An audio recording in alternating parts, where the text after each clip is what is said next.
Hello, everyone. Walk Hill Bethelite here. And I remember as a kid, very young kid, well, let's say a teen, I should say. As a teenager, I remember getting into trouble.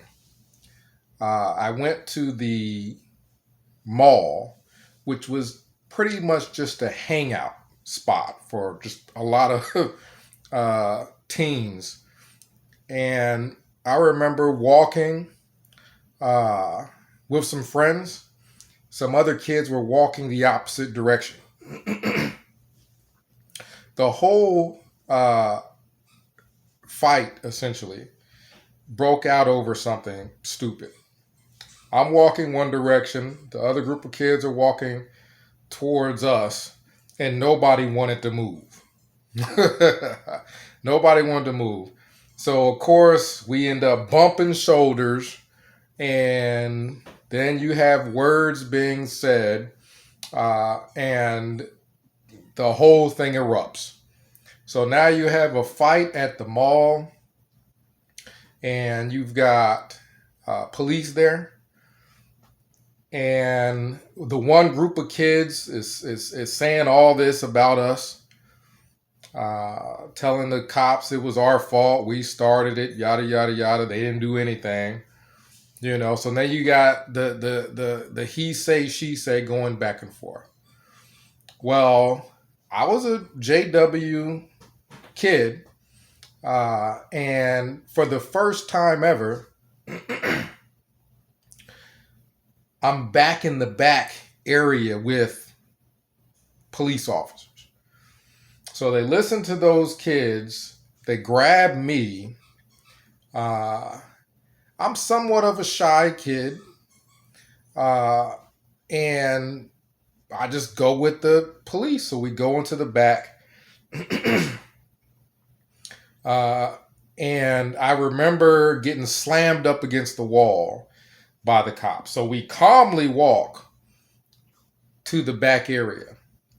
But then when we get to the back area, the cop has me face the wall, but then he tells me to back up, to walk, to step backwards. So imagine I'm facing this wall here. I'm facing it.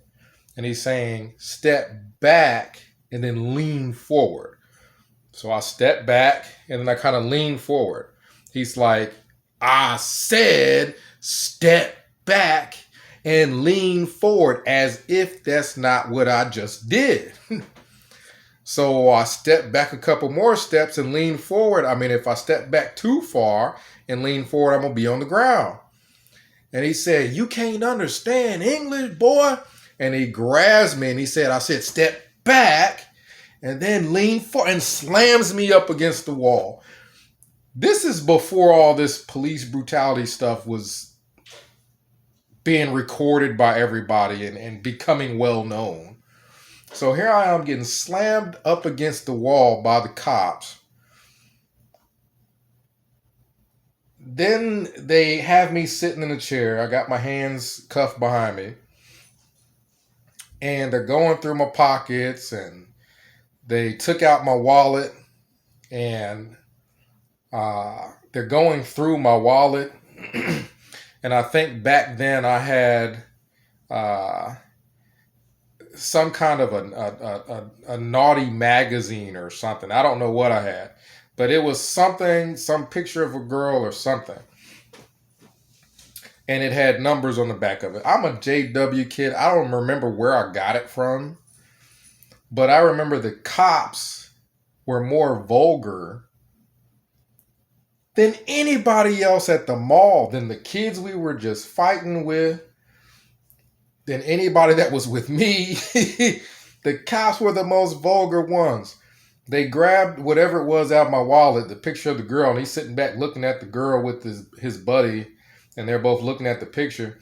And then they look at the back and they said, are these PUSSY numbers? Then he looks at me and he says, do you call these numbers? Like he wants information. You know what I mean? Like he wants to know how much it costs because he's interested in calling or something like that. Like my first experience with the cops, then they put me in the cop car. And believe it or not, I drove past my house. It was a heck of a time calling my parents as a JW kid, telling them I got in trouble with the cops. Then they put me in the cop car to take me away from the mall. And the drive, I kid you not, we drove by my physical house. I'm looking at my physical house. And as a JW, we're not trained for that. We're not. What do you do if a group of people are walking towards you? You bump into them. Words are exchanged. How do you deal with situations? How do you deal with police officers? You know what I mean? Like you don't you don't know what to do. The interesting thing is I end up being sent back home with my parents eventually, and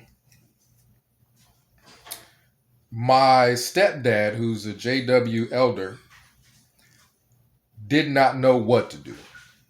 Uh, he was literally, I think, my opinion, with all the stuff going on with me, getting into a fight at the mall, cops breaking it up, me getting slammed up against the walls and all this other stuff. I think what he was concerned about is, oh my goodness, what's going to happen to my elder position if people find out about this? Because the only person that really stepped up to help was my real father, my biological father. See, I was raised by Jehovah's Witnesses, my stepdad and my mother, but my actual biological father, I visited him. See, I didn't stay with him permanently. I visited him. He stepped in, got the situation handled, and like a man would do, taking care of his son and the situation going on there. Calling me, finding out what was going on and everything. It's like my real father took over the situation. My stepfather, I will never forget, was literally, I'm sitting on the couch. He was literally on the floor. Like he's half sitting, half laying on the floor. This is an elder. Half sitting, half laying on the floor. And I remember him saying, man, maybe somebody will help you out with this. And I'm looking at him like, what do you mean, maybe somebody will help me out with this? What are you here for? Like, he was just like, I think the only thing he was concerned about was title and position. And if I get in trouble, then, the elder is not supposed to have stuff going on in his family that would make Watchtower look bad, essentially. And I just remember him on the floor. It's like he was just whimpering on the floor. I think my mother was more calm. My mom came over, gave me a hug, said, I love you, and went into her room. Went to the room. Then that left me with my stepdad. And I'm just sitting there as a kid, not fully knowing what was going on. And my stepdad is just all on the floor. Like, I'm about to lose my position, because it couldn't have been concerned about me, because there was no questions about what went on that night. There was no advice. There was no nothing. But, man, maybe somebody can help you out with this situation. like you're on your own here. I'm wanting to give a talk. I'm wanting to go put on a performance in front of people, right? I want to go and get up on a platform and look good. I don't want to actually deal with real life situations. And that's what you have with a lot of Jehovah's Witnesses, is people who want to go inside of a Kingdom Hall, comment on magazine questions, and walk out of that Kingdom Hall like they're a hero. They want to go inside the Kingdom Hall, get up on the platform, and give a 15-minute speech on some repetitive Watchtower doctrine that you could train a monkey to give, and walk out of there like they're some kind of a hero, right? They want to go from door to door, passing out magazines, and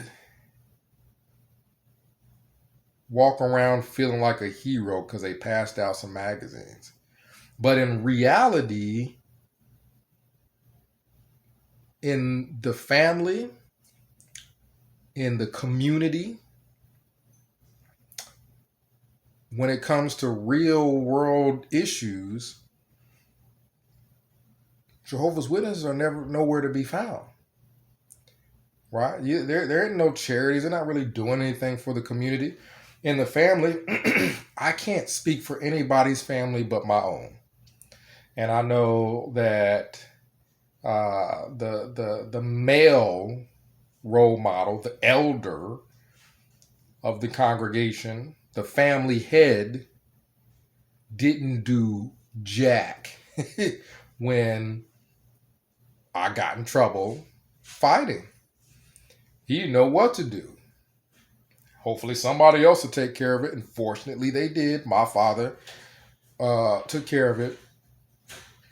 But just the cowardice when it comes to anything outside of a watchtower. You know, my stepdad, who was an elder, he's like, you know, this situation, it ain't covered in the watchtower. You know what I mean? All I'm trained to do is give a speech from the watchtower and raise my hand and comment and knock on doors. Can't help you with no real life situations. I remember a family that was struggling going to the meetings. It was a mom and her kids. The dad had stepped out. He was a Jehovah's Witness at one point. I think he stepped out, and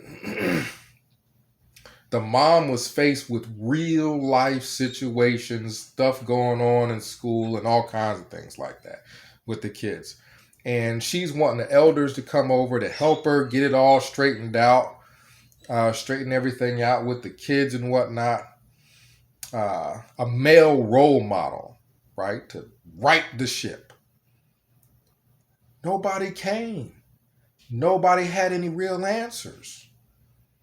Right? This stuff ain't in the Watchtower. All we're here to do is put on a show for Watchtower. We can't really help an actual family with real life problems. Her sons were rebelling and she's trying to figure this out as a single mom, and she calls the elder and they can't help. I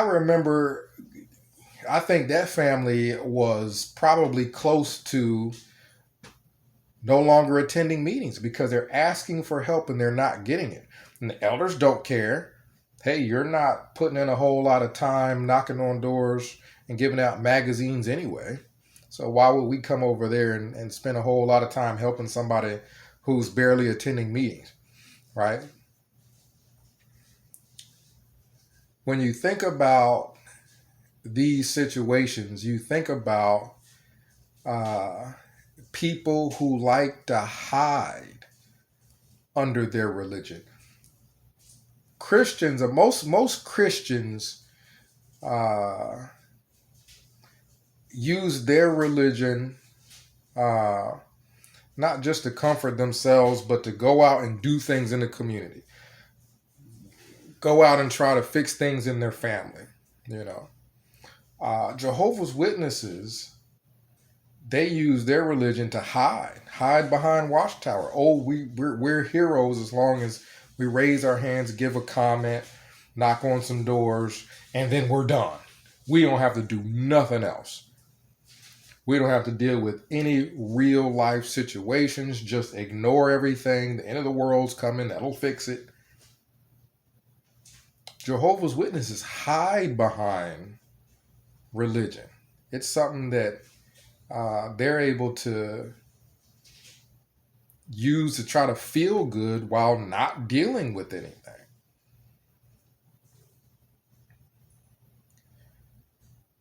I can remember me going through that situation as a teen, uh, you know, getting in a fight and whatnot, not realizing as a JW teen, not realizing, oh man, this is about to involve the police.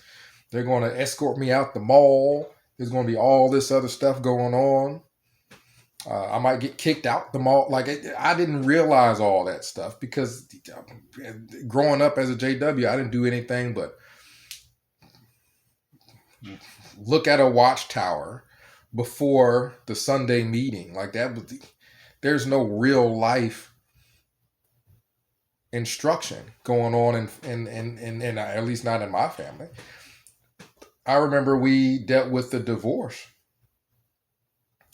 And after the divorce, I don't think that we saw my stepdad at all, who's an elder. But after the divorce, he went to live in a different house and we stayed put, and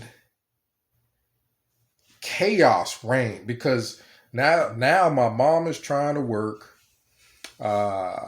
We're kids and we're about to go through the whole rebellious stage and whatnot. And I mean, we had people coming over our house, all kinds of things were going on.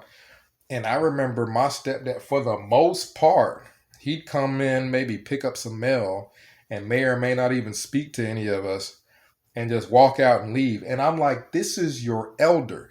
This is the person who has spent years as a Jehovah's Witness, and he received all that training, and he was a ministerial servant at one point, right? You don't just go straight to elder.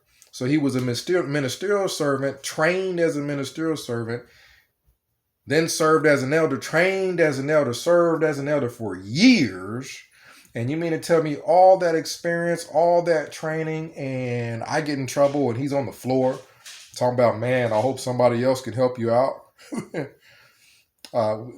We go through a divorce, like a real situation with real families go through.